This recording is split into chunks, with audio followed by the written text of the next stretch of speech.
De nos jours, évoquer l'Algérie ne se limite plus à souligner ses réserves en hydrocarbures, tout comme mentionner Tindouf ne renvoie plus à une simple localité isolée du sud-ouest.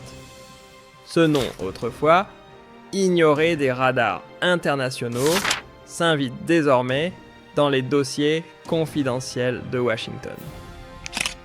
Non pas comme un site en quête de développement, mais comme un nœud stratégique au cœur des routes logistiques indispensables aux technologies militaires de pointe des puissances occidentales. La vraie interrogation n'est plus que détient l'Algérie, mais plutôt que peut-elle faire bouger. Cela fait des décennies que sous un vernis de neutralité, certains outils, soi-disant techniques, jouent en coulisses un rôle bien plus politique qu'il n'y paraît.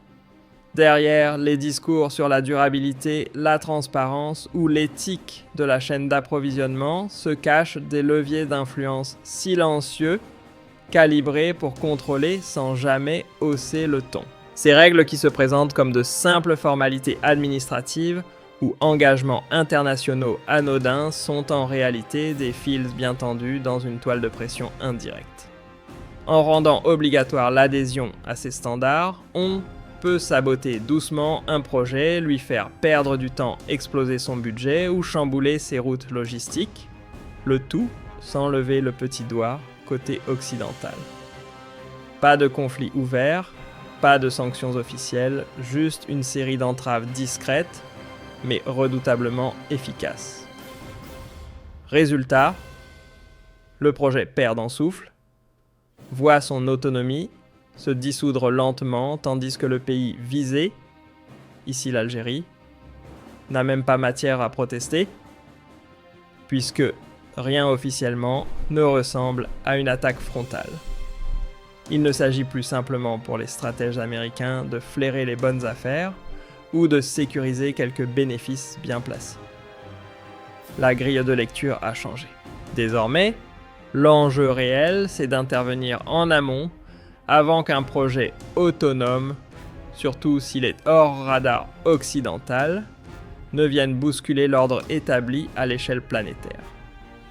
Washington ne veut plus seulement des ressources, ce qu'elle veut, c'est tracer le chemin qu'elles devront emprunter, décider où, quand et comment elles serviront les intérêts des grandes industries de défense.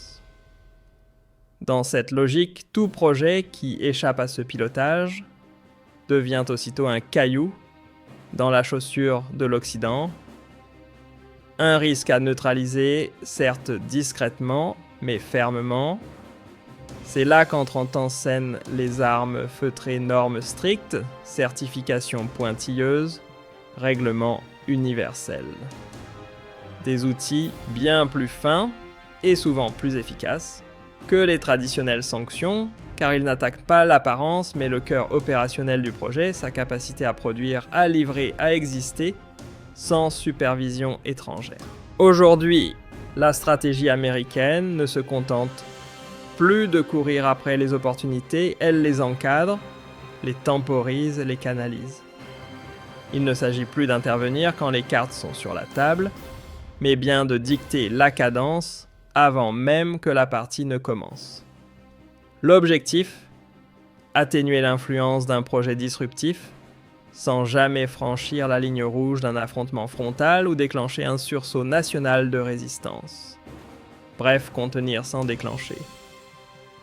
Pendant ce temps, l'Occident a longtemps regardé l'Algérie à travers un prisme paresseux, une station-service à ciel ouvert branchée au robinet du pétrole et du gaz.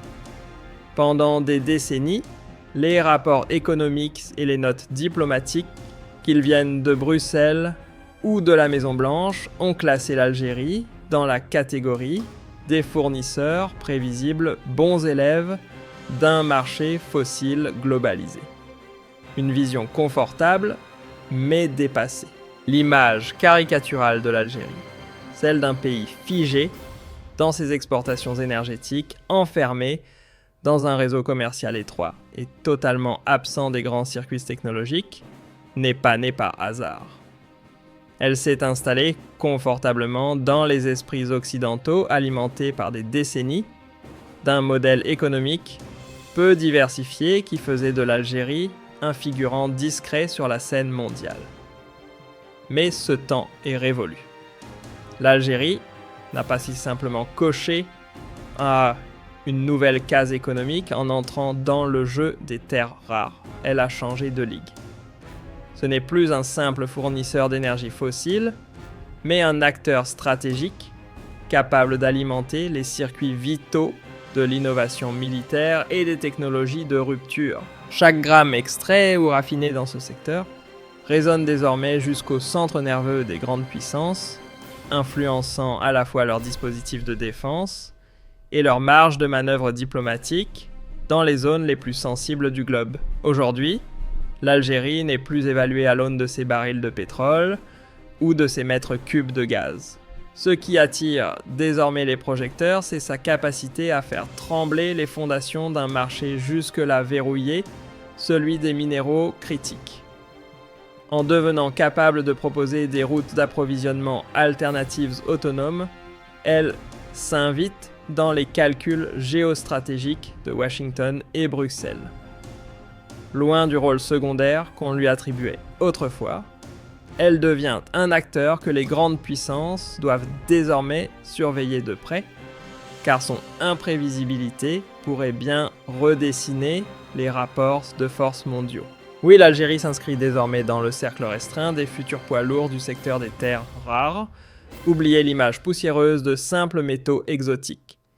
Les terres rares, c'est le carburant discret de la domination militaire moderne. Sans elles, pas de radar intelligent pour débusquer les avions furtifs, pas de moteur à réaction hyper performant, pas de missiles guidés avec précision. Elles alimentent aussi les satellites, les batteries de nouvelle génération et les centres névralgiques de l'IA militaire. En clair, qui tient les terres rares, tient un pan entier de la supériorité stratégique au XXIe siècle. La moindre perturbation dans le circuit d'approvisionnement en terres rares ne se contente pas de faire grimper les prix, elle peut carrément mettre à l'arrêt les lignes de production d'armement. C'est simple, sans ces métaux, même les arsenaux les plus avancés deviennent des coquilles vides. Si la Chine règne aujourd'hui sur ce marché ultra sensible, ce n'est pas le fruit du hasard. En 2 décennies, elle a patiemment tissé un empire industriel intégral, extraction, traitement, fabrication, tout est maîtrisé, verrouillé. Résultat, une bonne partie de la défense occidentale s'est retrouvée, sans vraiment s'en rendre compte, pieds et poings, liés à ces chaînes de production. Ce que les stratèges appellent désormais, avec une pointe d'inquiétude, la dépendance forcée. Autrement dit, un lien devenu si critique qu'il est impossible à rompre sans mettre en danger sa propre sécurité. Et c'est justement là que l'Algérie détonne. Elle n'appartient à aucune sphère d'influence classique. Ni vassale de Pékin, ni intégrée au camp occidental, elle débarque sur le marché des terres rares en électrons libres. Et ce n'est pas juste une question d'offres supplémentaires, c'est l'apparition d'un acteur autonome capable de redessiner les routes d'approvisionnement et de casser les monopoles établis. Un vrai caillou dans les engrenages des grandes puissances. Ce ne sont ni les armes, ni les déclarations musclées qui définissent les nouvelles stratégies, mais des outils bien plus polis et infiniment plus efficaces. Derrière des étiquettes comme normes écologiques, transparence renforcée, certification durable ou encore chaîne d'approvisionnement éthique, se cachent des leviers de pression soigneusement enveloppés dans un langage technique. En apparence, rien de menaçant. En réalité, des freins élégants, conçus pour ralentir ou détourner les projets sans jamais déclencher l'alarme d'un conflit ouvert. Ce glissement traduit une métamorphose radicale dans l'approche américaine. Il ne s'agit plus d'investir, mais de circonscrire l'influence potentielle de tout projet échappant à leur orbite. Aujourd'hui, un projet comme celui de Tindouf dépasse de loin le simple enjeu économique. Ce n'est plus une histoire de minerais ou de logistique.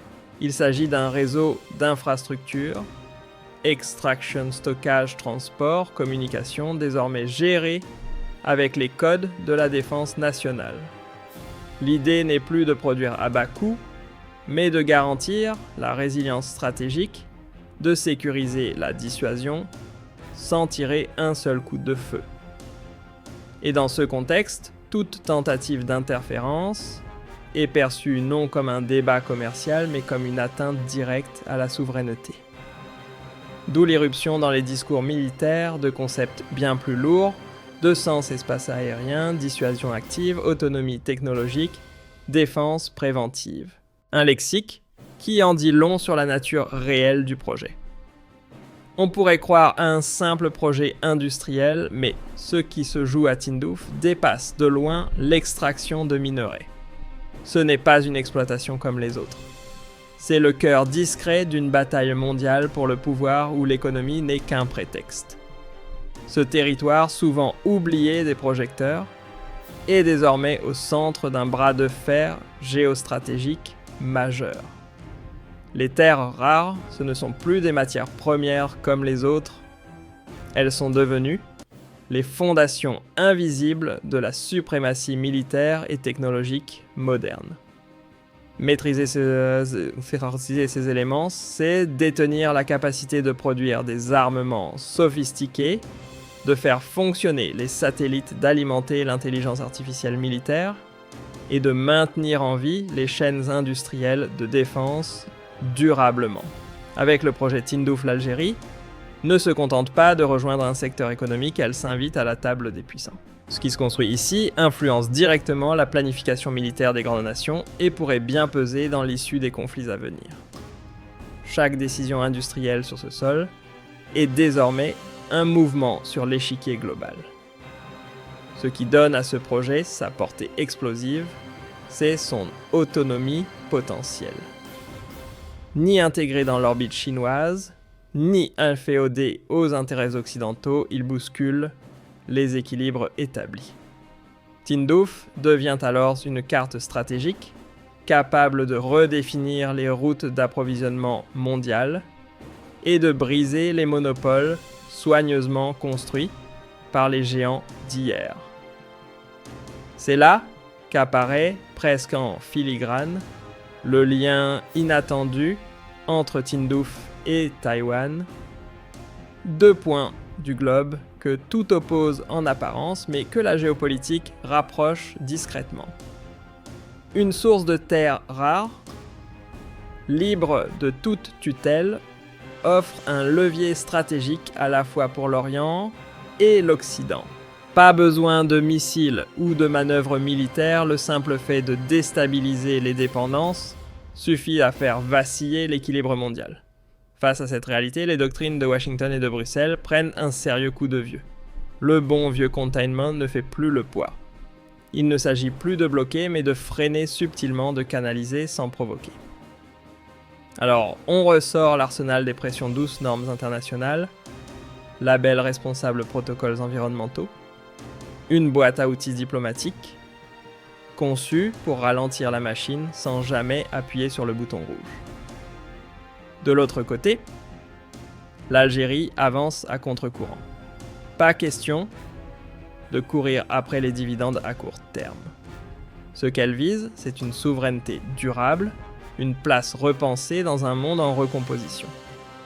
Et ce refus de se ranger dans une case perturbe profondément les analystes occidentaux qui peinent à la faire rentrer dans leur schéma classique. Si vous pensez que Tindouf se résume à quelques machines déforeuses et une ligne budgétaire, alors vous passez à côté de l'essentiel. Ceux qui commencent à comprendre que ce territoire est un pivot discret du rééquilibrage des puissances mondiales voient déjà, entre les lignes, le nouveau visage de la géopolitique en train de se dessiner. Quand l'économie s'entrelace avec la souveraineté et que la technologie devient un outil de dissuasion, un simple projet local en Afrique du Nord peut déclencher des ondes de choc bien au-delà de ses frontières. Ce qui se joue ici a le pouvoir d'impacter des décisions stratégiques à des milliers de kilomètres. Tindouf n'est plus une simple localité sur la carte. C'est devenu un carrefour géostratégique, un nœud invisible entre l'Afrique du Nord et l'Asie de l'Est, là où se croisent chaînes d'approvisionnement militaire et ambition nationale. Un point de fusion entre développement économique et puissance souveraine, entre industrie durable et stratégie globale. La conclusion saute aux yeux, ce qui se trame à Tindouf dépasse largement la logique d'un projet minier ou d'un plan d'investissement. C'est une démonstration silencieuse mais redoutable de la capacité algérienne à jouer une carte stratégique dans un environnement mondial fragmenté où les grandes puissances avancent masquées, chacune à la recherche d'un levier sur l'autre au rythme du marché des terres rares. Le projet de Tindouf propulse l'Algérie au centre d'un bras de fer silencieux avec les poids lourds de la scène internationale. Ici, pas de troupes, ni de déclarations fracassantes, juste une tension feutrée autour d'un test, celui de savoir si Alger saura défendre sa souveraineté tout en pilotant un projet capable de redistribuer les cartes du pouvoir mondial sans même déclencher le moindre tir. Mais ce jeu n'est pas à sens unique. Tindouf agit aussi comme un révélateur de vulnérabilité pour les puissances occidentales. États-Unis, Europe, tout se retrouve face à une équation délicate, comment maintenir leur emprise stratégique sans en venir à une confrontation directe qui coûterait cher, politiquement, économiquement et symboliquement. Le moindre faux pas, et c'est toute une dynamique régionale qui pourrait s'inverser. Une Algérie stratégiquement plus autonome des circuits alternatifs qui émergent, et l'Occident qui verrait sa capacité à imposer ses règles fondre comme neige au soleil. C'est pour cela que Tindouf ne doit pas être vu comme une simple excavation minière.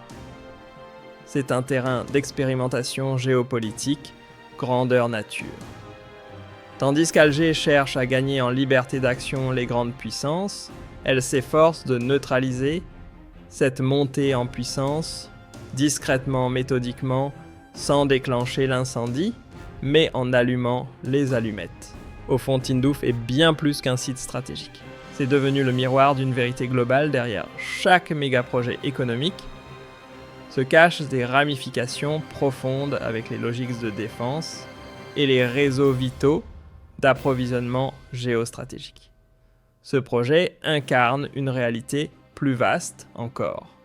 Dès qu'un chantier économique touche aux nerfs de la sécurité qu'il alimente des industries militaires ou croise les chemins critiques de la logistique mondiale, il devient automatiquement un test pour la souveraineté de la nation qui le porte et pour la capacité des puissances établies à maintenir leur mainmise dans une partie d'échecs. Discrète mais décisive. Si cette plongée dans les coulisses du pouvoir vous a captivé, pensez à vous abonner pour ne rien rater. Ici, on explore les lignes invisibles entre économie politique, guerre technologique et influence mondiale. Activez les notifications, partagez la vidéo à vos amis passionnés de géopolitique et souvenez-vous, ce qui se joue à Tindouf aujourd'hui pourrait redessiner les frontières du pouvoir demain. Vos likes, vos partages, vos abonnements, ce sont eux qui nous permettent de continuer à creuser là où les projecteurs médiatiques n'osent pas toujours aller. Merci de faire partie de cette communauté qui veut comprendre au lieu de simplement consommer l'info.